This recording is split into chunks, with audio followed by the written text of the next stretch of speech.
Olá a todos, muito bem-vindos a mais um episódio deste nosso Child Talks, para estarmos aqui na FNAC a receber ilustres convidados, grandes pessoas antes de mais e depois excelentes profissionais.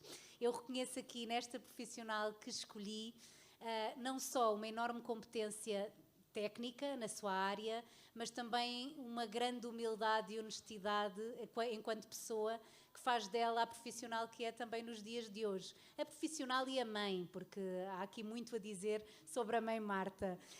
A minha convidada chama-se Marta Esteves, está aqui hoje e eu quero agradecer-lhe muito, Marta, obrigada por estares aqui. Agradeço também em nome da FNAC por estares cá, porque é muito bom para a área cultural, sem dúvida alguma. E gostava muito de perceber quem é a Marta Esteves, antes de falarmos do teu projeto. Olá, Andreia, obrigada pelo convite. É sempre um gosto poder estar aqui a partilhar sobre estes temas que me são tão queridos e acho que tão importantes para as famílias, não é? Que esta questão de direitos parentais.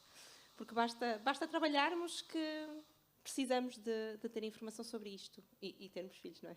Claro que sim, sim, família. Sim.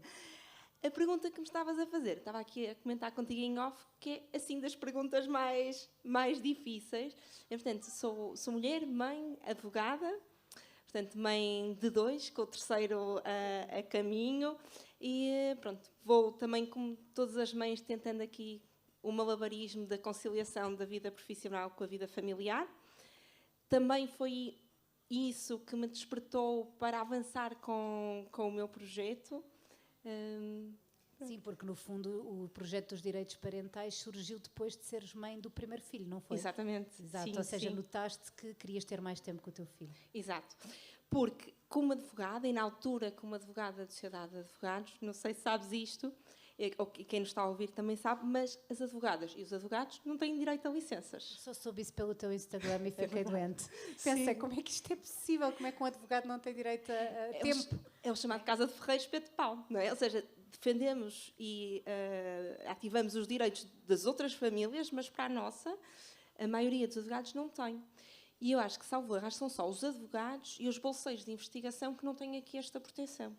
Porque também é algo que também vamos explicando nas nossas formações e nas sessões, que é, no fundo, estes temas das licenças são regidos por 2 legislações. Por um lado, o Código de Trabalho, que regula a ausência ao local de trabalho, o nascimento do filho, no caso da licença inicial, das faltas, por exemplo, se estão doentes, e por outra, a legislação da Segurança Social, que regula a parte dos subsídios. Portanto, não é a tua entidade empregadora que te paga nesses períodos, é a Segurança Social. Portanto, os advogados, nas sociedades de advogados, não têm contrato de trabalho. Portanto, a parte do Código de Trabalho cai. E não temos enquadramento na Segurança Social. Logo, a parte dos subsídios também cai. Mas, todos os meses, pagamos também a nossa Segurança Social. Só que a nossa Segurança Social ainda está feita, e, portanto, foi feita numa altura que a advocacia era exclusivamente constituída por homens, em que a paternidade não era vivida como é vivida nos dias de hoje. Só que estamos agora em 2025, no século XXI, mas a Previdência, aqui a Caixa de Previdência dos advogados e dos solicitadores, é igual para os solicitadores também, ainda está assim muito lá atrás. Portanto, é muito complexo. Sim. Como é que iniciaste este percurso? O que é que sentiste que tinhas de trazer para o público quando começou tudo, não é? Sim. Com este projeto? Portanto, na altura, eu costumo dizer que isto foi assim muito espontâneo e orgânico e não foi assim planeado, nem assim com plano de negócios espetacular, nem nada. Estávamos na altura do Covid, do confinamento.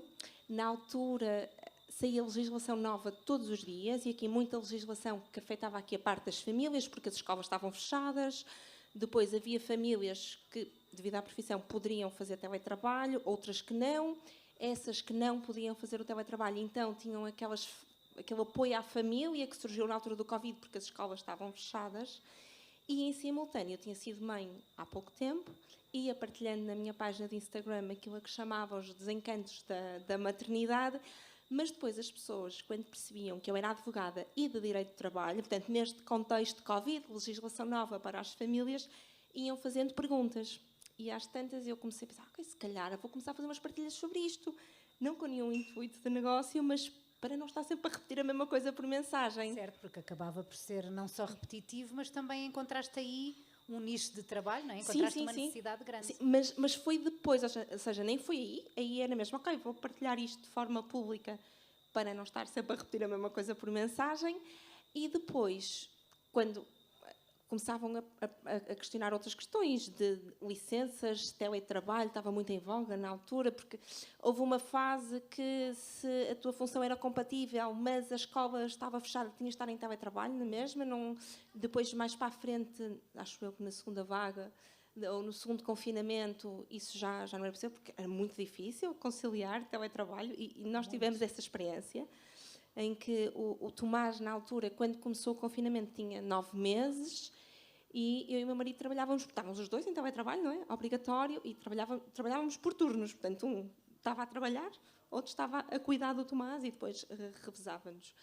E depois, nessa altura, então, quando começavam a fazer outras questões, aqui, lá está, direitos de conciliação de vida profissional com vida familiar, você pensar, ok, essa questão já é um bocadinho mais complexa, isto só põe em contexto de consulta, ok, mas dá para marcar uma consulta, pronto, e assim surgiu o projeto sobre direitos parentais. Hoje são quantos? Hoje são quantos advogados na tua equipa? Hoje sou eu, mais 2 advogadas e mais um elemento para nos ajudar em toda a parte logística dos agendamentos, marcações, portanto, aqui a parte administrativa. Portanto, somos 4.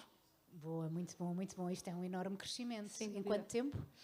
3 anos? Assim, a sério, porque entretanto, nisto eu ainda tinha o meu outro trabalho full-time, não é? Numa sociedade de advogados. E lá está, como estava numa sociedade de advogados, não tinha licença. Eu e o meu marido sabíamos que queríamos ter um segundo filho.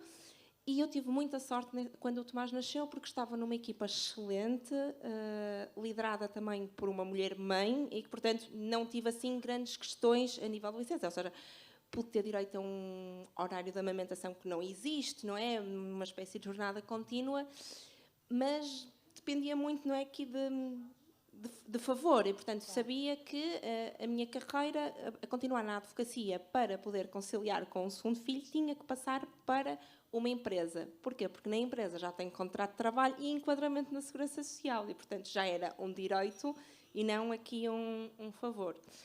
Portanto, isto começou em 2020, 2021, mas em 2023, quando estava grávida do meu segundo filho, aí sim, no final da gravidez e depois nos primeiros tempos da minha licença, percebi, não, vou aqui dedicar-me a full-time ao meu projeto e vai passar a ser um negócio, portanto, assim, a dedicar-me a 100% de corpo e alma foi em 2023, portanto, aqui 2 anos quase. Que bom, que bom. E o que é que sentes que são os principais motivos que se trazem famílias? É mais na gravidez?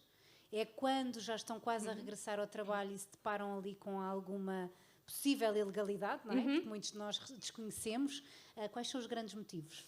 Temos, assim, essencialmente 2 grandes grupos. Não te consigo dizer, assim, qual é que recorre mais a nós. Portanto, a parte das famílias em que a mulher ainda está grávida, portanto, para planearem aqui a parte da licença, e agora, ultimamente, com a questão da creche feliz e a falta de vagas, muitas vezes aquela família nem tinha planeado uma licença alargada ou uma licença sem vencimento, mas vem-se nessa necessidade porque não têm rede de apoio, porque não vivem perto dos avós, ou porque os avós, porque muitos dos nossos pais ainda estão em idade ativa e, portanto, não estão reformados, não têm essa disponibilidade, e, portanto, vem-se a necessidade de conjugar uma série de licenças até terem vaga na creche.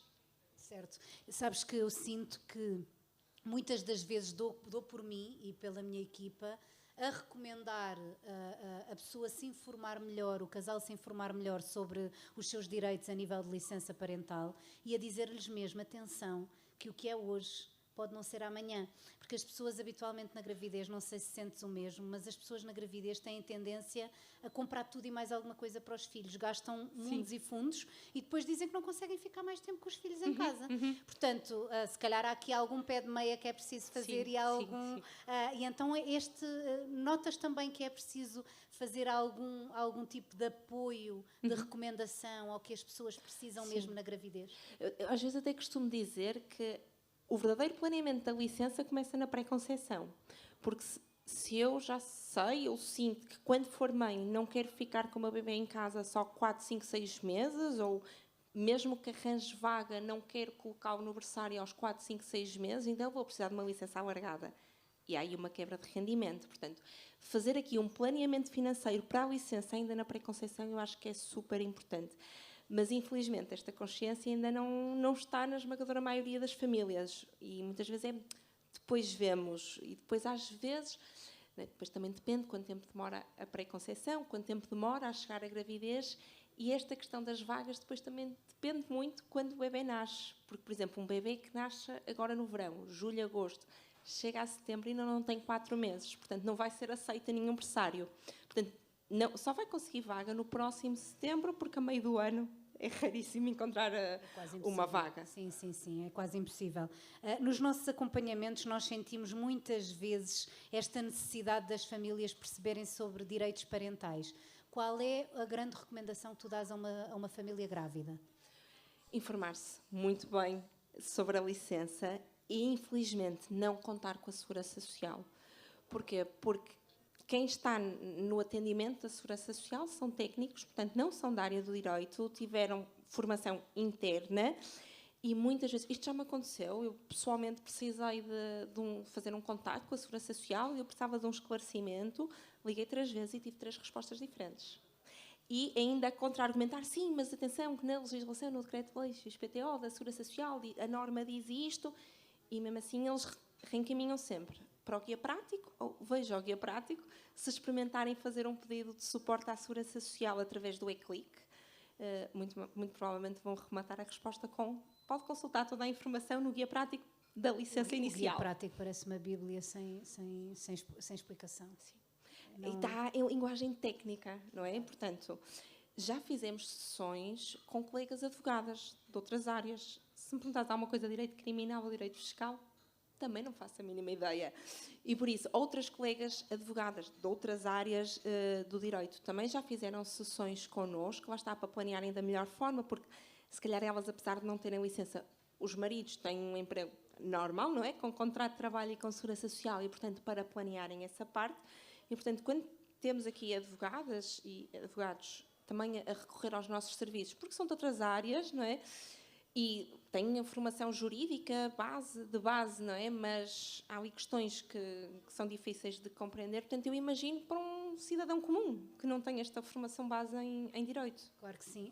Marta, quando te procuram na gravidez, que recomendações de maior, claro que depois tem de ser personalizada a cada família, não é?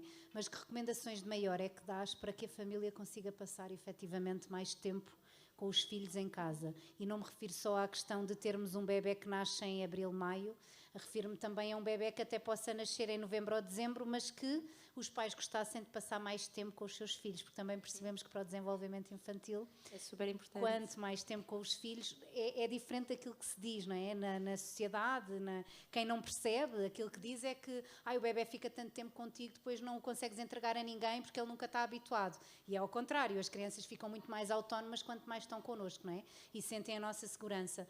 Como é que consegues que as famílias usufruam deste tempo e sintam efetivamente que foste uma enorme mais-valia para elas? Felizmente já vamos recebendo também mais famílias que nos dizem queremos ficar 1 ano em casa. Ou seja, não é questão, não é de ter vaga, de não ter, há mesmo essa consciência, não é? Que costuma-se dizer que são os pais que precisam das creches, não são os bebés que precisam das creches, não é? Os bebés precisam é do seu cuidador principal. Mas aí, normalmente, aquilo que eu tentamos sempre fazer, eu costumo dizer, passamos as peças do puzzle e estamos aqui a montar um puzzle de licenças, daquilo que faz mais sentido para a vossa família, mas, portanto, sempre uma licença inicial partilhada, né? Portanto, em que conseguimos, infelizmente, a duração máxima da licença inicial é de 6 meses, não paga a 100%, e já podemos falar aí sobre essas questões das percentagens, também para as famílias tentarem aqui perceber, isto é uma coisa que também explicamos e fazemos os cálculos com base nos rendimentos daquela família, ou seja, conseguimos fazer os cálculos sabendo que DPP em novembro, quais são os meses que a Segurança Social vai considerar para efeitos de licença e, portanto, qual é que vai ser o valor a receber.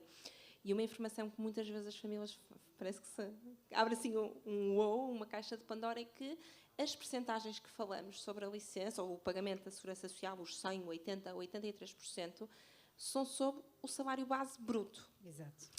pessoas e, portanto, desconhecem isso. É isso. E por isso é que, se tiverem gravidez de risco a ouvir, já devem ter percebido que recebem mais de baixa de gravidez de risco do que a trabalhar, porque estão a receber 100% do bruto. Exatamente. E, portanto, ou é um salário efetivamente muito baixinho que não paga IRS, mas vai pagar sempre 11% da segurança social.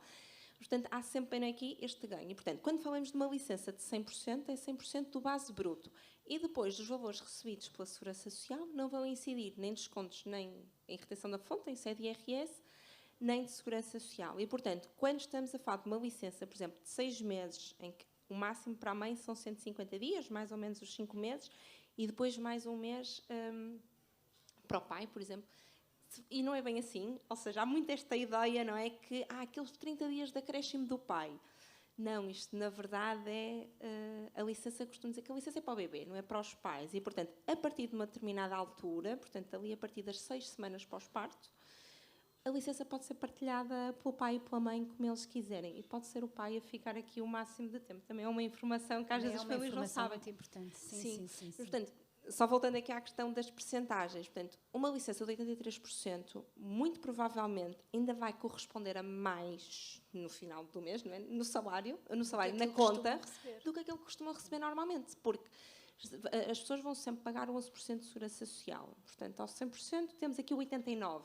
Portanto, e pagar 6% de retenção na fonte em sede IRS tem que ser um salário muito baixinho. Se for um salário médio, mesmo os 83% vão ser mais do que o 100% líquido. Sim, sem dúvida. E tu notas que as famílias acabam por poupar muito dinheiro tendo este tipo de apoio. E mudar aqui a lente com que estão a ver aqui a questão, mudar a perspectiva, porque às vezes estão a fazer as contas a 83% do salário líquido. E se calhar não conseguimos ficar, ou se calhar não conseguimos uma licença alargada, porque só é paga a 30%, mas 30% do salário base bruto e depois não vai haver pagamento de impostos sobre estes valores. Sim, que portanto, isso é muito importante desmistificar, não é? Marta, para um casal grávido, qual é a média de sessões necessária convosco?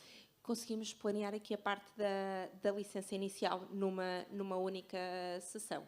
Isto conseguimos. Às vezes, isto depois depende sempre do número de dúvidas e de cenários que a família quer aqui equacionar, montar, mas às vezes, numa primeira sessão, ainda conseguimos aqui abordar aqui as questões do regresso ao trabalho. Ótimo. Porque sinto que as famílias têm várias dúvidas sobre a licença, mas têm mais ansiedade do que dúvidas, ou seja, a ansiedade cria dúvidas que se calhar na verdade não existem na fase do regresso ao trabalho. Aqui por causa das questões da aceitação do manager, da chefia, dos colegas. E nos profissionais de saúde há muita questão dos colegas. Sem dúvida, sim, da aceitação e do estigma e tudo mais. Sim, mas sabes uma coisa que eu noto? Quando lhes dizemos, mesmo nos cursos, nas formações, lhes dizemos, olhem que o horário de aleitamento não tem de ser decidido pela entidade patronal. Sim. Não tem de ser decidido pela entidade patronal, mas ao meu chefe não dá jeito que eu entre às 9 e não às 8, ou não às 10. É uma coisa que tem de ser efetivamente decidida por ambas as partes, concordas, não é? Que tu estás Não, é decidida pela trabalhadora. Pelo trabalhador? Pelo trabalhador, não tem que haver aqui acordo. Ou seja, aqui eu posso, enquanto mãe, se me dá jeito entrar às 10, ser às 10. E se te dá jeito ir amamentar o teu bebê antes da hora do almoço ou a meio da manhã, porque, por exemplo, nos berçários, nas creches, eles almoçam ali às 11, 11h30 e depois ao meio-dia estão a fazer a cesta. Se ao meio-dia que dá jeito, por exemplo, ir ao berçário e amamentar o bebê, é ao meio-dia que tens a dispensa da amamentação. Há muita ideia de que, é quase tipo as férias, se a empresa não aceitar tem que haver acordo. Também há muito aqui este mito relativamente ao horário da amamentação, de que se eu propuser um determinado horário e não der jeito à empresa, tem que chegar aqui a um acordo. Não.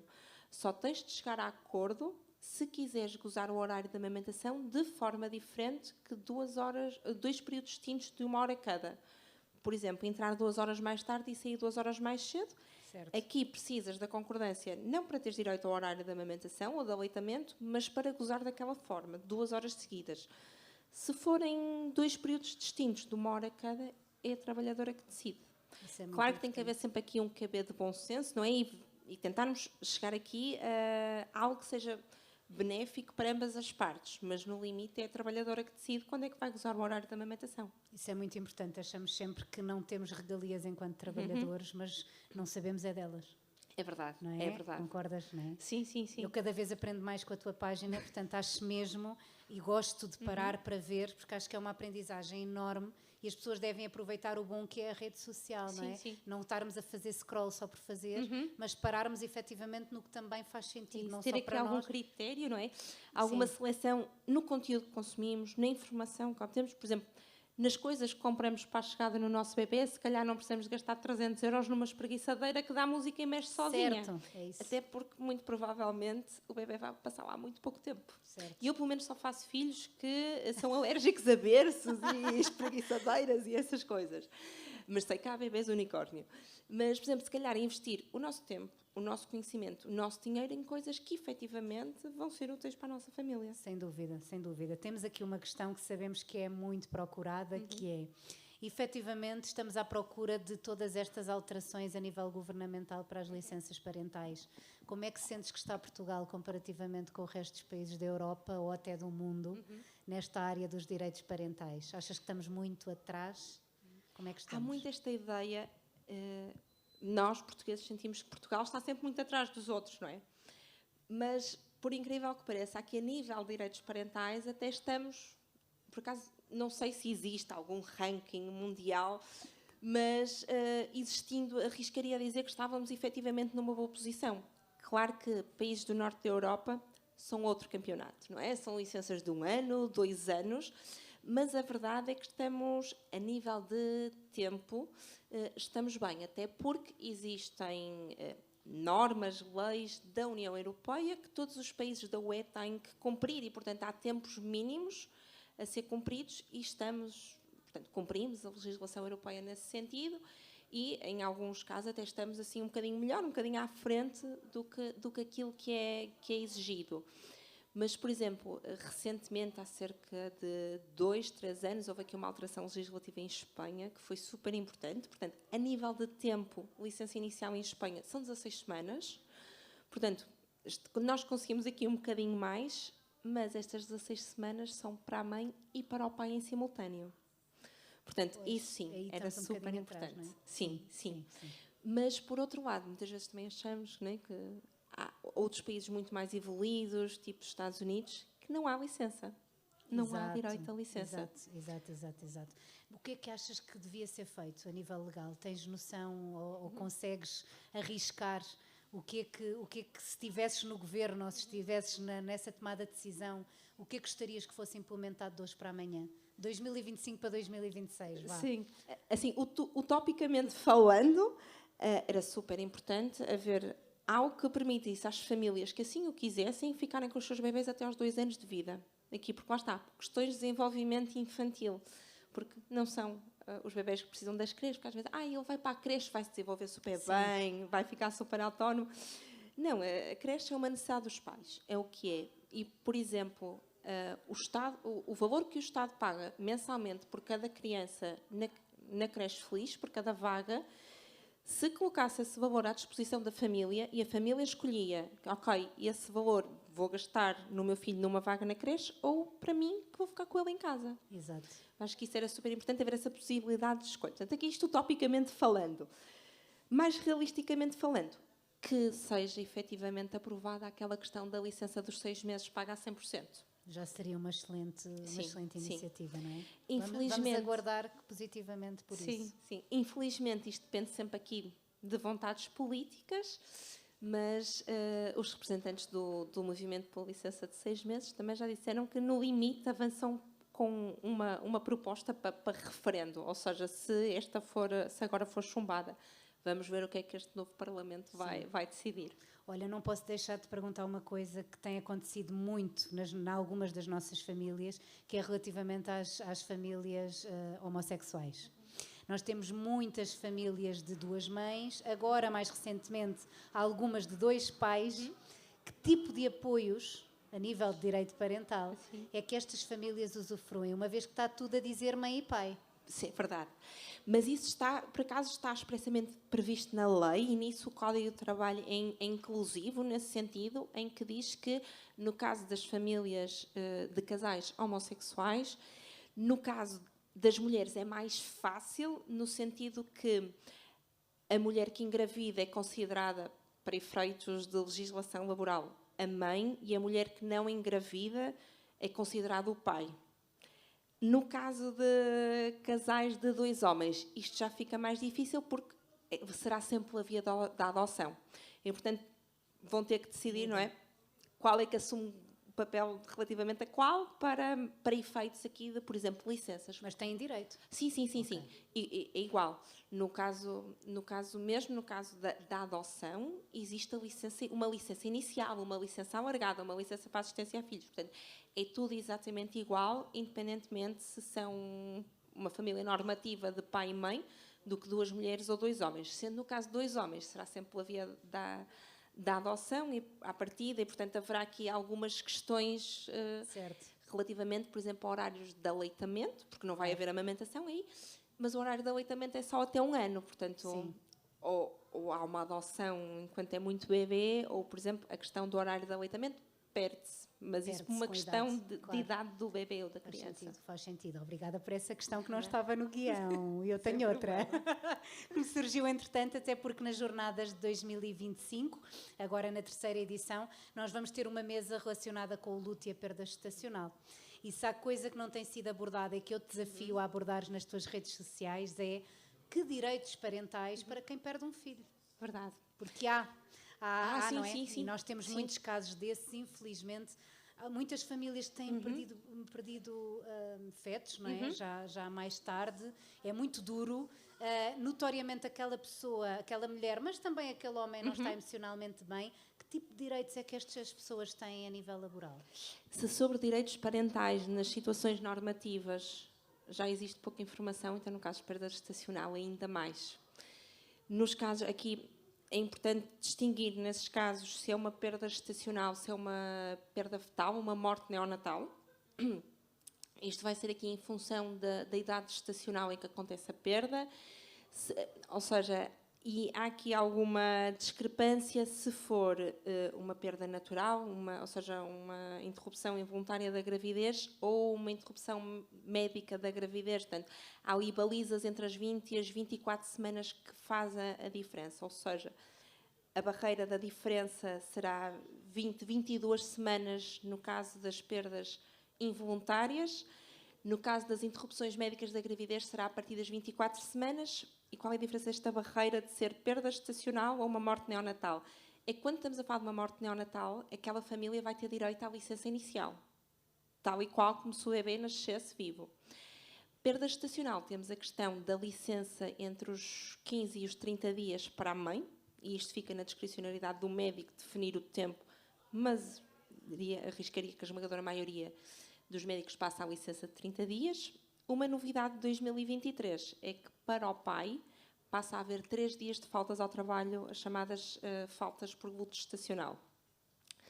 Mas a lei, avançou, mas ficou um bocadinho aquém, ou seja, foi assim um sentimento agridoce. Porquê? Porque o pai só tem direito a essas 3 faltas se a mãe gozar a tal licença. Ou também essas faltas. Se for uma mulher que decide, não, eu vou trabalhar amanhã, aconteceu uma sexta, eu na segunda vou trabalhar, que assim ocupa a cabeça e não estou a pensar nisto, o pai não fica sem direito a essas faltas. Então quase que estamos aqui a indexar o sofrimento do pai ao sofrimento da mãe. E pronto. Isso portanto, avançou, foi bom, mas fica aqui um bocadinho um sentimento agridoce. Quando já falamos de morte neonatal, aí as famílias já passam a ter direito à licença inicial, não têm direito aos 30 dias de acréscimo por partilha, e o pai tem direito aos 28 dias obrigatórios, não tem direito aos 7 dias adicionais. Portanto, mas acho que faz toda a diferença aqui para o processo da família. Sim, sem dúvida, para o processo também de luto e de apoio emocional a esta família. Dar-te os parabéns, porque enviei-te um guião e agora apanhei-te de surpresa com 2 perguntas que me saíram aqui da cabeça, porque pensei, não, efetivamente faz muito sentido e mais uma vez se nota o quão atualizada estás na tua área. Obrigada. E sentes que a formação contínua é fundamental na tua área também, não é, Marta? Sim. Até porque a lei está sempre a mudar, ou temos projetos de lei que estão para entrar em vigor e temos que saber, porque depois fala-se na comunicação social e foi quando foi aprovado na Generalidade a questão da licença dos 6 meses, houve muita desinformação, porque as famílias achavam que tinha sido aprovada na Generalidade e então já estava em vigor. Não, eu ainda tenho famílias que me dizem assim, não, eu só volto no não sei quê porque já está a lei. Eu, não está nada em vigor. Não, as pessoas estão mesmo muito mal informadas a este nível. Há aqui falta de literacia jurídica e eu costumo dizer, não é, puxando aqui a brasa à minha sardinha, que estes temas deviam ser falados nos cursos de preparação para o parto. Claro. E falados bem, porque, por exemplo, só fiz curso de preparação para o parto do primeiro filho e, portanto, na altura foi na primavera de 2019 que fizemos o curso e numa das aulas falavam assim por alto, a enfermeira falava assim por alto da questão da licença e justificava lá com o Código de Trabalho de 2003, que deixou de estar em vigor em 2009. Isto passou-se em 2019. Portanto, aquele slide estava com 10 anos de desatualização. Na prática, não fazia assim grande diferença, mas havia ali pormenores que eram diferentes. Pronto, vi-me assim um bocadinho obrigada a chamar a atenção. A dizer, atenção, isto está desatualizado desde 2009. Temos um Código de Trabalho novo desde 2009. Portanto, há 10 anos. Estamos a falar em 2019. Sim, há muita coisa desatualizada, inclusive nas questões da alta da maternidade, de sair ou não no ovinho, da obrigatoriedade do ovo. Sim. Não faltem temas para desatualização e profissionais de saúde a alimentar essa desatualização. Porque o que me custa muito é, eu quando não entendo da área, eu sei a quem é que eu devo dizer aos casais, ok, marquem uma consulta com a Marta, marquem uma consulta com a equipa da Marta. Não me meto numa coisa que não é a minha, até porque posso sofrer, não é a minha área, não é a minha competência. O problema é que nem todos pensamos assim, não é? Verdade. E muitas vezes queremos conseguir chegar a tudo e não somos bons em tudo e, portanto, esse reconhecimento é muito importante. Sim. Marta, que conselho darias a uma mulher grávida, e agora sei que estás grávida e as hormonas também mexem, mas que conselho darias a uma mulher grávida assim que ela começa a pensar, a planear a chegada de um bebê? Pensar efetivamente quanto tempo é que quer passar com o seu bebê, começar a fazer esse planeamento de quanto tempo quer passar, quando é que vai colocar na creche, se vai colocar na creche, se vai ficar com os avós. E lembrar aqui que este tempo não se repete. Por isso, pensarem aqui, fazer este planeamento quer de tempo, quer gestão de expectativas também da própria entidade empregadora, da própria equipa, a gestão financeira da família. Portanto, eu acho que era aqui pensar efetivamente, ok, quão presente quero estar, sendo que, não é? Os filhos não pedem para cá estar, não é? Exato, por isso, claro. e aquilo que eles efetivamente precisam é de tempo de qualidade em família e da presença aqui dos pais. Portanto, tentar aqui pensar, não é? Que família é que nós queremos ser, que mãe eu quero ser, quão presente eu quero estar e como é que eu vou gerir a minha vida profissional a partir de agora, para ser essa mãe que eu quero efetivamente ser. Claro que sim, sabes que é uma das minhas preocupações. No meu primeiro filho também ainda não te conhecia e não conhecia a maioria dos temas. Foi falar com a minha chefe, ainda grávida, e dizer-lhe a minha preocupação. A minha grande preocupação era ter de trabalhar depois das 4 da tarde, porque não tinha, o meu marido tem um trabalho que às 8 da noite, 8 e meia está em casa, e eu não tinha onde deixar os meus filhos, porque efetivamente vivemos numa aldeia, portanto o que temos lá é muito reduzido, é aquele berçário ponto, não há mais nada. Não há muito por onde escolher. É isso, não havia quem nos desse a mão, apesar de termos as tias-avós na altura, uma delas não estava ainda reformada, um horário também complicado, era a única que conduzia. E eu comecei a pensar, eu não posso sair depois das 4, como é que eu vou gerir isto? Porque efetivamente ela podia me pôr a trabalhar mais tempo, não é? E até mais tarde. Sim. Então esta foi a minha preocupação. Pois é um mito que existe, que é o trabalho noturno. Se estou a amamentar, então não vou fazer o turno da noite. Pois, mas olha, sabes que eu cheguei a um ponto, o João Maria tinha 10 meses, sabes que eu fiz a licença alargada nos meus 2 filhos e no meu primeiro, eu lembro-me que ele tinha 10 ou 11 meses quando eu voltei, passado 2 ou 3 meses eu acordei com a minha chefe a fazer uma noite por semana. Porque me dava imenso jeito, tinha redução maior no resto dos turnos e porque o meu filho dormia muito bem de noite, portanto, porque não eu ir trabalhar de noite? Dizer qual é esse truque do dormir muito bem de noite. Foi só o primeiro, a segunda já não. Por isso é que eu não vou à terceira tanto depressa. Portanto, isto para te dizer que acho que temos mesmo de pensar e planear com a nossa entidade patronal. Se calhar antes de pensarmos em família ou em casal, olha, o que é possível aqui em casa, temos de falar com a entidade patronal. Para também ver que abertura há, pensamento há do outro lado, não é? Muito planeamento, mas também em família, e também deixar aqui a nota que isto também é uma questão que vai aqui perseguindo e atormentando as mulheres no mercado de trabalho, que é esta carga acaba por ficar sempre para as mães, mas também é uma coisa que nós explicamos. Não há nenhum direito que seja exclusivo da mãe, exceto o horário da amamentação por questões biológicas, porque mesmo o horário de aleitamento pode ser gozado, por exemplo, só pelo pai. Portanto, né, planearem e como é que também vão repartir estas questões. Se calhar um leva à escola, outro vai buscar, como é que são os meus horários, como é que são os teus horários, quem é que consegue gerir melhor esta parte. Sabes que eu sinto ali naquele momento inicial em que estamos com o casal grávido e que quanto mais cedo os apanharmos melhor, eu sinto que quando falamos desta área, falamos pouco, mas há uma coisa que temos de falar que é quanto tempo pensam estar com o vosso filho, porque isto faz diferença no sistema de retenção automóvel que vão escolher. É completamente diferente uma mulher me dizer, ok, eu vou voltar ao trabalho quando o meu filho tiver 7, 8 meses, o carro onde o meu filho vai andar é sempre o mesmo, e se o carro é sempre o mesmo, a opção de escolha para um sistema de retenção pode ser completamente diferente. Certo. Ou seja, se calhar já vão poupar 300 ou 400 euros na escolha do sistema de retenção. E então é aí que eu noto que os casais não estão preparados e começam a pensar às 20 semanas, o quê? Como é que quer que eu já saiba quanto tempo vou ficar com o meu filho em casa? Sim. E é das coisas mais importantes. Porque depois também, tocando na tua área, vai impactar muito provavelmente aqui a manutenção da amamentação, Claro. da introdução da alimentação complementar, porque, por exemplo, eu, advogada de Sociedade de Advogados, não tinha direito à licença, mas consegui ali negociar uns 4 meses. Não consegui fazer estoque de leite. E então, pronto, com o que sabia na altura, acabamos por fazer a introdução da alimentação complementar do Muito Tomás cedo. aos 4 meses. Porque eu não tinha estoque suficiente e o ideal na altura, segundo a pediatra, seria introduzir a sopa. Portanto, isto não é só o tempo que vamos ficar com o nosso bebê, tem impacto em muitas outras áreas. Ainda assim podíamos ponderar manter aleitamento, mesmo que não fosse totalmente materno, não é? Mas isso agora se calhar já tens outra mente, porque também já estás, estando no digital e também consumindo informação relacionada com os teus filhos, também percebes isso, não é? Que há coisas que com certeza já fizeste diferentes para o teu segundo filho. Sim, sem dúvida. Acho que vamos aprendendo, não é?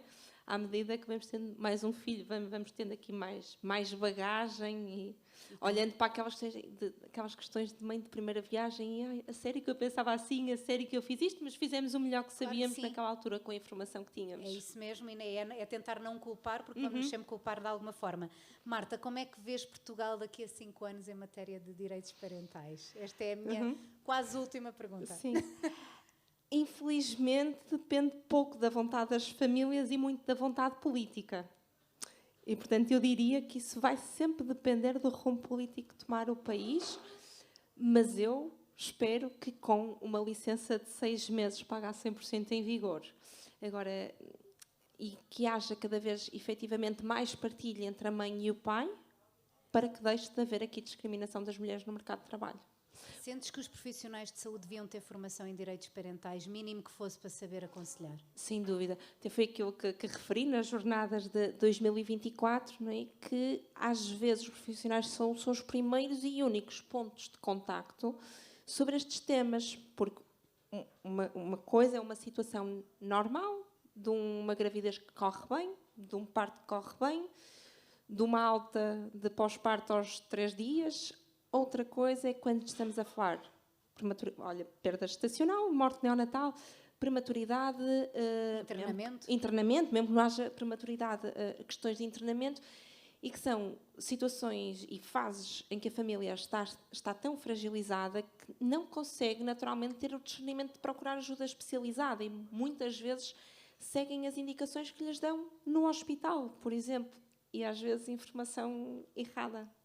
Olha, gostava de fazer uma última pergunta, porque olho para ti e também vejo o coração na boca. Sim. O que é que diz o teu coração hoje? Quem é a Marta de hoje comparada com a Marta que não tinha nunca imaginado isto na sua vida? Sentes-te muito mais rica a nível pessoal, mas também sentes que estás a dar riqueza às pessoas? Sem dúvida. Porque uma vez perguntaram-me o que é que eu gostava que dissessem daqui a 20 anos. Que houvesse bebés que dissessem: passei mais tempo com os meus pais porque na altura fizeram uma sessão de direitos parentais com a Marta ou com alguém da equipa da Marta. Portanto, aqui, humildades à parte, sinto que vamos fazendo a diferença na vida das famílias e daqueles bebés e crianças que passam a ter mais tempo com os pais. Portanto, acho que tem sido assim um caminho incrível. Lá está, não só a nível pessoal, porque a verdade é que acabou acabei por me dedicar a 100% ao meu projeto, porque nasceu o segundo filho e percebi, ok, não, quero ter a liberdade de gerir o meu tempo, como por exemplo partilhei hoje que estou a fazê-lo nesta terceira gravidez, que tenho tido enjoos e cansaço que não tinha antes, mas que eu trabalhar por conta própria. Claro que gerindo uma equipa há sempre coisas que têm que ser feitas, mas consegues gerir aqui a tua agenda. Portanto, claro que também houve aqui uma motivação pessoal, mas aqui a realização a nível profissional é muito boa porque sentimos que fazemos a diferença na vida das famílias. E sentes que os teus filhos também te sentem mais presente? Sim, espero que sim. Sim. Sabes que o meu filho, há alturas que chega e diz: mãe, o X, não interessa, fica sempre até muito tarde na escola. E ele vem e às vezes diz-me isto triste. Mas porquê, filho? Querias ficar com ele? Oh, mãe, há um dia que eu gostava de ficar com ele. Porque há o prolongamento das atividades, não é? Eu vou sempre buscá-los às 3h30. Se não for eu, agora tenho a sorte de irem as tias-avós, que é uma grande mais-valia. E então eles não estão na escola mais do que às 3h30. E quando me diz isto, houve uma vez que eu lhe perguntei se ele queria ficar. Ele disse-me que sim, e houve uma vez que ele foi ao prolongamento. Depois disse-me que não queria ir mais. Mas fez-lhe bem ir, porque ele percebeu e acho que valorizou melhor também aquele tempo que nós estamos a tentar despender. Sim. Já tem 5 anos e meio, já começa a perceber, ok, mãe, se calhar deixaste de fazer alguma coisa. Ele diz-me isto muitas vezes. Mas já acabaste o trabalho? Não, João Maria, mas acabo quando te deitar logo à noite. Porque essa é a facilidade também podermos gerir o nosso tempo. Se bem que às vezes eu adormeço com eles, não consigo.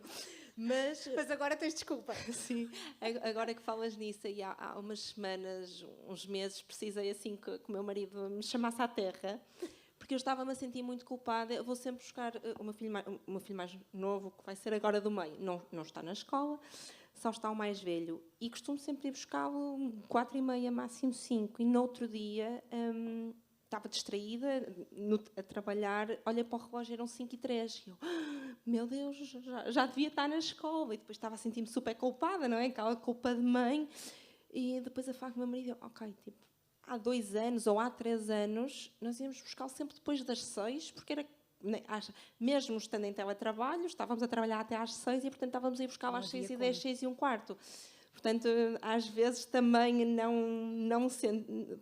Perdemos assim um bocadinho essa noção daquilo que também vamos tentando fazer para a nossa família, e a culpa materna ataca sempre. Eu acho que nos vamos culpar sempre, quer vamos mais cedo e não estamos com tanta disponibilidade mental, quer não vamos mais cedo e culpamos-nos. Portanto, acho que ser mãe, ser pai, acaba por ser uma culpa constante. Sim. Não é?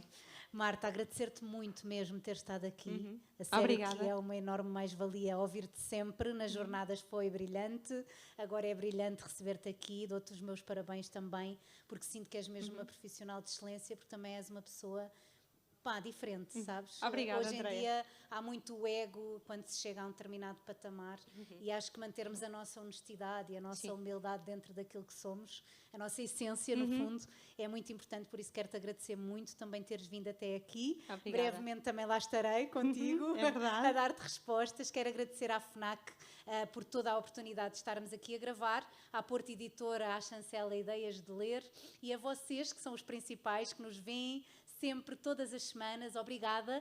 Esperem comigo pelo próximo episódio, porque também vai ser muito bom. Beijinho a todos.